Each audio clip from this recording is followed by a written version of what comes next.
who've been living under the yoke of ISIS for more than 2 years. Corruption allegations against President Jacob Zuma come to a head in South Africa. Has the country reached a tipping point as thousands take to the streets? And honouring the hundreds of injured British World War II servicemen who were members of the so-called Guinea Pig Club.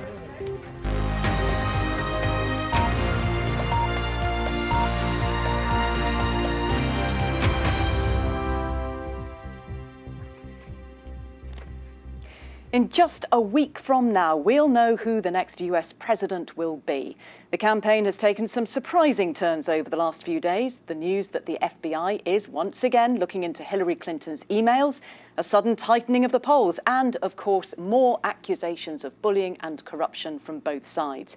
These frenetic final days will see the candidates targeting those vital swing states, the biggest prize, Florida. Hillary Clinton was there on Tuesday, and Donald Trump is there today. My contract with the American voter begins with a plan to restore honesty to our government. That includes a ban on foreign lobbyists raising money for American elections. Makes sense? I want the entire corrupt Washington establishment to hear and to heed the words we all will be saying right now when we win on November 8th. We are going to Washington, D.C., and we are going to drain the swamp. Well, we'll hear from Hillary Clinton later in the day. Donald Trump has spent much of the last few weeks campaigning in Florida. He can't win the election without it. And while the polls show that the race is tightening, the real question is which candidate can secure those swing states with their high number of electoral college votes. Not just Florida, but Ohio, Pennsylvania and North Carolina. Christian Fraser explains. Welcome to our virtual world of Congress. Beneath this great dome of Capitol Hill, we're going to try and bring a little more clarity to a race that has gripped us, confused us, perhaps even shocked us. And yet still, with less than a week to go to the vote, we can't be sure which of these two candidates will become the 45th President of the United States. In fact, it is still possible that one of them wins the most votes nationally and loses. How? Well, think of this not as one election, but as 51 mini-elections. And you'll see each of these states is allocated a fixed number of state electors, determined by the size of its population. Altogether, 538 electoral college votes, 270 takes you to the White House. And obviously, it's these states with the biggest populations, with the most state electors, that become crucial. So California, for instance, were Hillary Clinton to win 50% of the vote plus one, and we expect her to do that, then all 55 votes would go Democrat blue. And then look how many other states Trump has to win to equal that. Now, in these final frenzied days of campaigning, the focus falls on the battleground states. There are up to 13 of them, and some big ones among them, including that last one there, Ohio. 18 votes. Ohio has not backed a losing presidential candidate since this man, Richard Nixon, in 1960. Now, the national poll of polls has tightened. The gap has got closer in recent days. But really, it's the polling within those battleground states that matters most. And if we colour them as some polls project they will go today, then you'll see 9 go Democrat blue and 4 go red, including Ohio and currently Florida, though only by a whisker. Here, though, is the unknown factor. There are around 320 million people in the United States. On our graphic, every one of these people represents 10 million voters. Now, we can lose 103 million who are either children or ineligible. 60 million took part in the primary, so we know they vote. And taking the figures from the last election, we expect another 73 million to vote. But that leaves some 90 million who never do. And that's where the Trump campaign is pinning its hopes. We've seen here in the UK with the Brexit result that people who don't ordinarily vote can tip the balance in unpredictable ways. And don't forget, they're also voting to decide the makeup of this place, Congress. The colour of these two chambers will determine how much power the next president will have. Christian Fraser there. And as you just mentioned, securing those swing states will be vital to both candidates. But the Clinton campaign have their eyes on other prizes as well. They're putting resources into Arizona, traditionally a Republican-leaning state. In fact, Hillary Clinton is campaigning in Phoenix today, where Gary O'Donoghue joins us. Gary, this is a state that hasn't voted Democrat for decades. What is she doing there? Yeah, only twice, in fact, since the Second World War. What she's doing here, well, she thinks she has a shout here. She is within a couple of percentage points of Donald Trump as we speak. She has edged him slightly in this state in polls in the previous couple of weeks. They're ploughing a lot of money in here, a couple of million in advertising, television advertising, and they think they have a shout. And of course, if you start taking red states out of Donald Trump's column, then you make it even more difficult for him to grasp those 270 votes that Christian was talking about there. I think when she comes here today, you'll hear a lot about immigration. She's going to be introduced by the parents of a man called Daniel Lopez Rodriguez, who was killed by a roadside bomb in Iraq. And I think that will be a way for her to start talking about the immigration issue. Of course, the Mexican border is only a couple of hours from here, along which Donald Trump's promised to build that wall.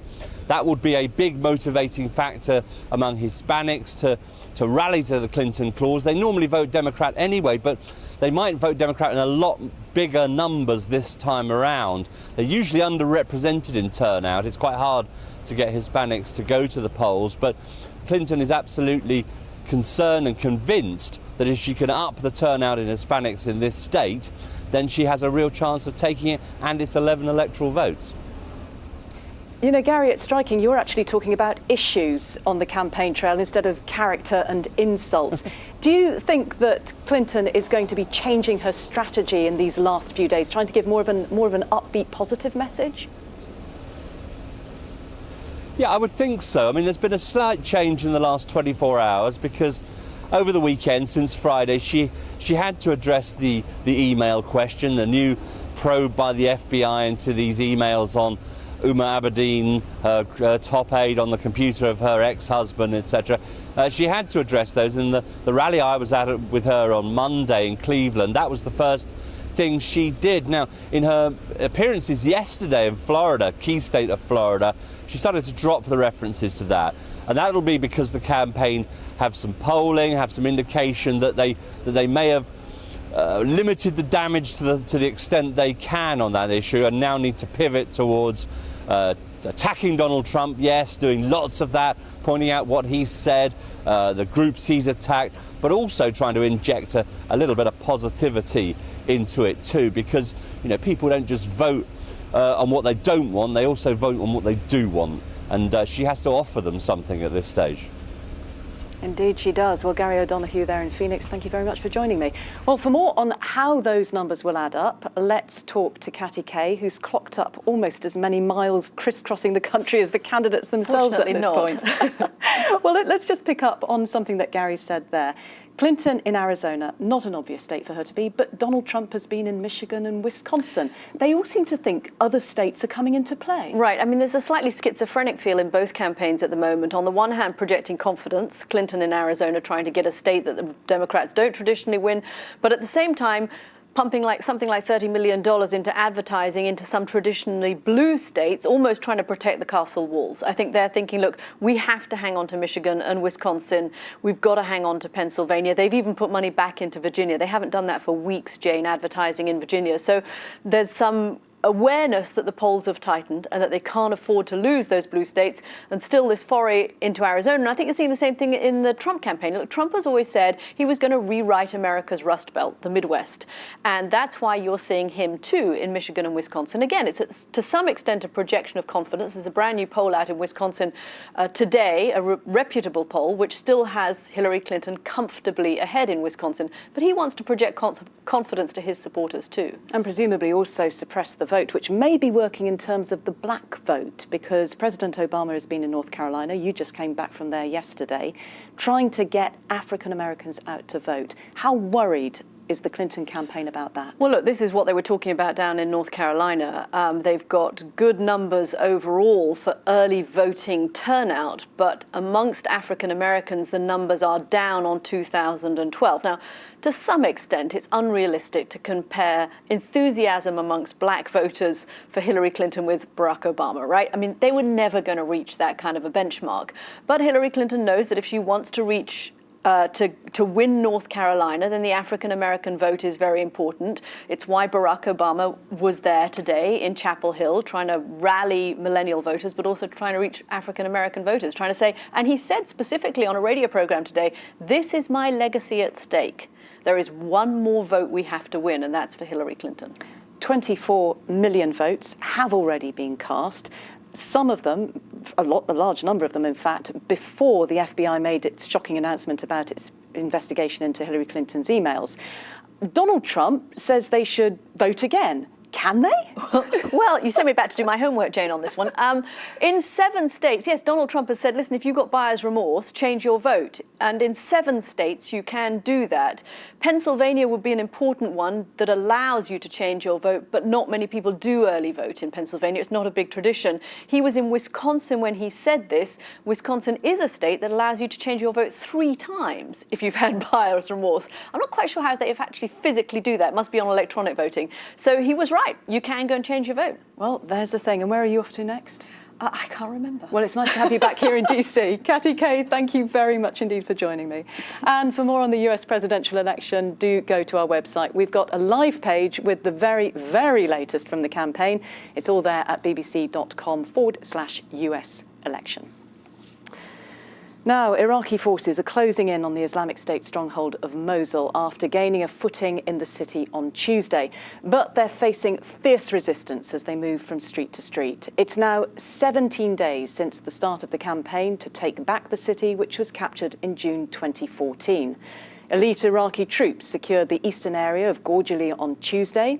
They reached the more built-up Karama district later that day. The Iraqi military also say that some units have entered another district to the southeast after capturing several outlying villages. Aid agencies warn the intensifying battle has now put the lives of around 1 million civilians in grave danger, as it's unclear how they'll be able to escape. Ian Pannell sent us this update.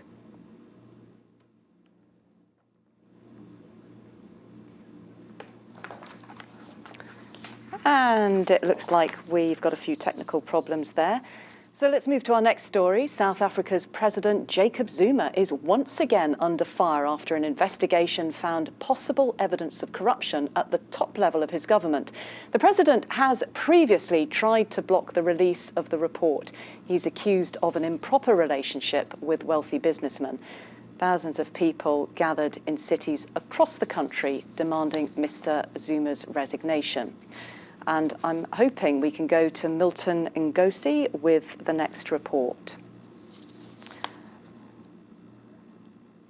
This is all called Gremlins. So let's look at some of the other day's news. Police in the US state of Iowa say they have arrested a man suspected of killing 2 police officers. The attacks were described as ambush style. Both victims were sitting in their patrol cars when they were attacked. Soon after, police said they were searching for Scott Green, a 46-year-old man from a suburb of Des Moines. Aleem Makboul is there for us. In the early hours of the morning, responding to reports of gunshots, police officers found one of their own colleagues dead in their patrol car. Shortly afterwards, another discovery, just 2 miles away, of a second officer shot while sitting in his car. He died later in hospital. The suspect, who was caught several hours after the killings, has been named as 46-year-old Scott Michael Green. He was just walking down the road, flagged down a DNR employee. I don't think it was a DNR officer. Flagged down a DNR employee, presented his driver's license to him, told him to call 911. From there, the responding deputies took him into custody without incident. Have I committed a crime? You're on private property, you're on school property, we're asking you to leave at this time. You're causing disturbance. And while the motive of the attacks hasn't been confirmed, Green posted a video online just 2 weeks ago showing him arguing with a police officer. He'd been thrown out of a football stadium for waving a Confederate flag in front of black spectators. The attacks illustrate the dangers to police in America, 51 officers having been killed across the country this year alone. What the attack's unlikely to do is change the debate on the wide availability of guns here, a subject that's barely registered this election season. Aleem Maqbool, BBC News in Des Moines, Iowa. And a quick look at some of the other day's news. Flight investigators in Australia say analysis of wreckage suggests Malaysian Airlines flight MH370 did not make a controlled landing into the Indian Ocean. The new findings by the Australian Transport Safety Bureau cast further doubt on the theory that someone was in control of the plane when it crashed. The Boeing 777 disappeared en route from Beijing to Kuala Lumpur in 2014 with 239 people on board. Members of staff at Amnesty International's Moscow office say it has been sealed off by city officials. They claim that the locks have been changed and power shut off. The human rights sector was given no warning, but hoped there was a simple administrative explanation. Amnesty has in the past complained of harassment by the authorities in Russia. Facebook has blocked plans by a British insurance company to view young drivers' profiles in order to set their car insurance premiums. Under the plan, the company Admiral would scour users' posts and likes to judge their safety as drivers. Facebook said Admiral's plans breached their guidelines and that users' privacy was of utmost importance. OK, well, let's take you back to that story from South Africa. I was going to bring you earlier. South Africa's President Jacob Zuma is under fire after an investigation found possible evidence of corruption at the top level of his government. The president has previously tried to block the release of the report. Thousands of people gathered in cities across the country demanding his resignation. Milton Ngosi has this report. The pressure had been building since daybreak. Many gathered in the country's capital, Pretoria, calling for Mr. Zuma to resign and for the report on corruption to be released without delay. Thousands of South Africans have turned out on the streets. They are calling for President Zuma to step down. They are calling for him to fall. It is because of the corruption allegations that have dogged the president for a long time now. And in a packed courtroom, the judge gave the people what they'd been asking for. The public protector is ordered to publish the report forthwith and by no later than 1700 hours on 2 November 2016. The Corruption Watchdog's report said that the president should establish a commission of inquiry within 30 days, led by a judge which must be appointed by the Chief Justice. It raised serious concerns that President Jacob Zuma allowed a family of businessmen to influence the selection of senior cabinet ministers.